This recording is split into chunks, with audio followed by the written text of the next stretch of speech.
Ayan guys, tinatapos na po ni Sir Jonel yung ating tiles. Tapos mamaya, iinom na kami. Meron kami tiil. Hala kuya, ano yan? Yan lang? Madami pa? Na pa? Oh my gosh! Oh my gosh, Auntie Ana, dumating na tong ano. Oh my God. Oh my God, dumating na siya. Wow, this is now my lavatory. Ala, binutas talaga ni Ala, Foreman, binutas mo talaga siya, Foreman. Ang sarap ng butas. Huh? Ibugkat tayo. Yawa. Buwang. Gay!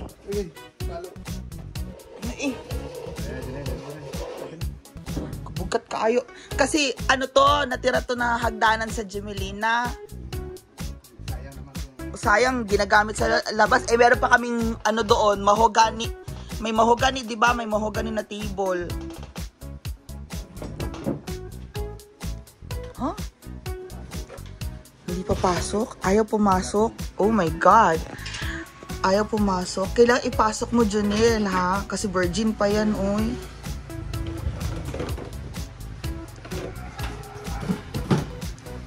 The science of kailangang ipasok. Ayan, ganyan lang yan guys. Yan pa naman yung drinil ko, diba? Meron siyang protector sa ilalim para sa kanyang paa. Yan na yung lavatory natin para sa elegant bathroom. Elegant bathroom, char. Thank you kay Auntie Ana. My Auntie Ana, I love you so much.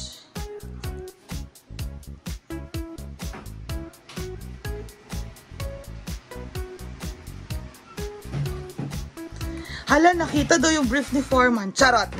Hala, kasya naman talaga siya. Foreman, nagkalat. Char. Oh, tama man. Tama. Oh, hindi kailangan nakadikit. Sakto lang, di ba? Kasi ito na yun. Oh. Sakto, di ba? Sakto. Oh? Ang ganda na yun. Towels diri sa ilalong. Towels, anak. No, yun talaga yung purpose ng paggawa ni Foreman. Pwede namang i-glue na lang yung ano, di ba? Oh, tama lang, Foreman. I-glue na lang siya. Para hindi siya nagtang-tang-tang-tang. Pero pantay siya. Di siya nagsasayaw kasi sakto yung nilagay kong ano, plastic na drilling. Oo. Tapos po guys, si Jonel, oh. Si Jonel. Buwang ka. So, ayan guys. Luchado man siya, Jonel. Okay na. Buwasan. Okay man siya, oh. Teka, dito ako. Oh, dyan lang naman siya. Hindi. Puputulan mo, Foreman. 1 inch. Doon sa kabila 1 inch, and dito din. 1 inch, 1 inch. Tama, 1 inch, 1 inch lang. Ha? Diyan, putulan, tapos dito 1 inch. Dito? Oo. Parang isa lang pag lagari. Hindi! Puro yung lagari. Huh? Oh, so isasakto mo siya? Oo, itama ko ito. Kasi sementoin pa yan, di ba? Oo. Tapos ito hindi na to sementoin, okay na siyang ganyan. Eh, ito, pag ano, kakasya na to, mga ilang inches lang. Kukuha ka nito, mga 2 inch. Parang hindi na siya pa. Dito, okay na dito. Kahit half cm lang, no? Half cm lang. May pako na dyan, nakapako. May pako kasi siya. Doon sa kabila. Mayroon eh. Yung nga isa na kung dire-diretso nga ng mga 2 inch, abante siya rito. Oo, yan yung dito ng lavatory. Tapos dito, i-drill mo ulit, Foreman, para sa sa water. At saka dito sa baba. Tapos, dahil isa dito, isa doon, sa drainage. Okay. Tama. Tama naman siya. My God, nagkalat ka na naman. Okay. So, there you go, guys. Ito na yung CR. Kasi rustic talaga ang design naman ng CR. Rustic siya. Okay. Okay na siya. Di ba kailangan ng service din na ito na yung service na ito service na alcoba ito. May lilinisin sa alcoba, sa dito na talaga service, mas maganda, di ba? Yung manhole malaki. O parang manhole yung tago siya na service. Huh? Diliitan mo ng onte. Tama na yan. At tama na yan, ganyan lang din kasi ilalagay. Andyan yung mga binili ko, di ba? Mga halhalaman. Yan naman, okay. Ipagtayin mo, foreman, kasi hindi na siya ano. So, bako eh. May bako. Ganun ba yun? Sakto lang din.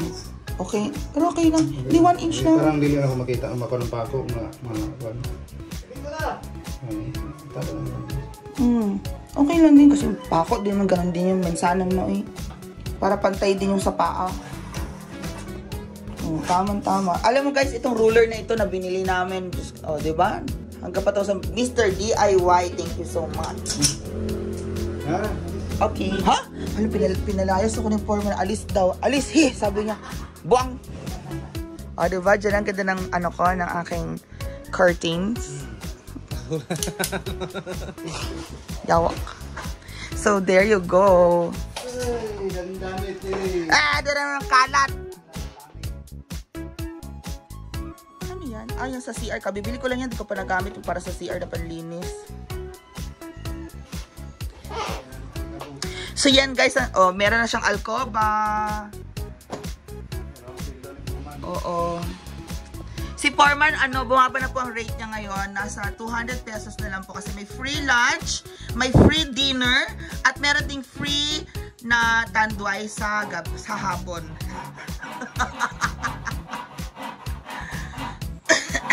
Kaya yan na po ang rate ni Foreman. Kasi, di ba Jonel? Si Jonel din po, 300 na lang. Di po, murang-mura po ang rate niya ngayon. Kasi may free lunch, may free dinner. Tapos meron ding free tanduay sa gabi. Uuwi na siya ng alas 11 ng gabi. Bukang. So, ayan. Tinatapos na lang po ni Jonel ang tiles sa ibaba. Ganun lang po yun. Bibili pa ba ako semento, Foreman? Wala na akong bibiling semento. Bukas, kung papasok kami bukas, bibili na semento. Sa ilalim. OMG, sabor. So, ayan na guys. Mamaya natin ulit video yan kasi, diba? Tapos, my God! Dumating ng ating mga Shopee delivery. Ito na yung kitchen sink natin. Like, OMG. Oh, gosh. So, nakakaloka. I am going to see you all later. Okay? Mag-open tayo ng ating mga Shopee delivery. Bye!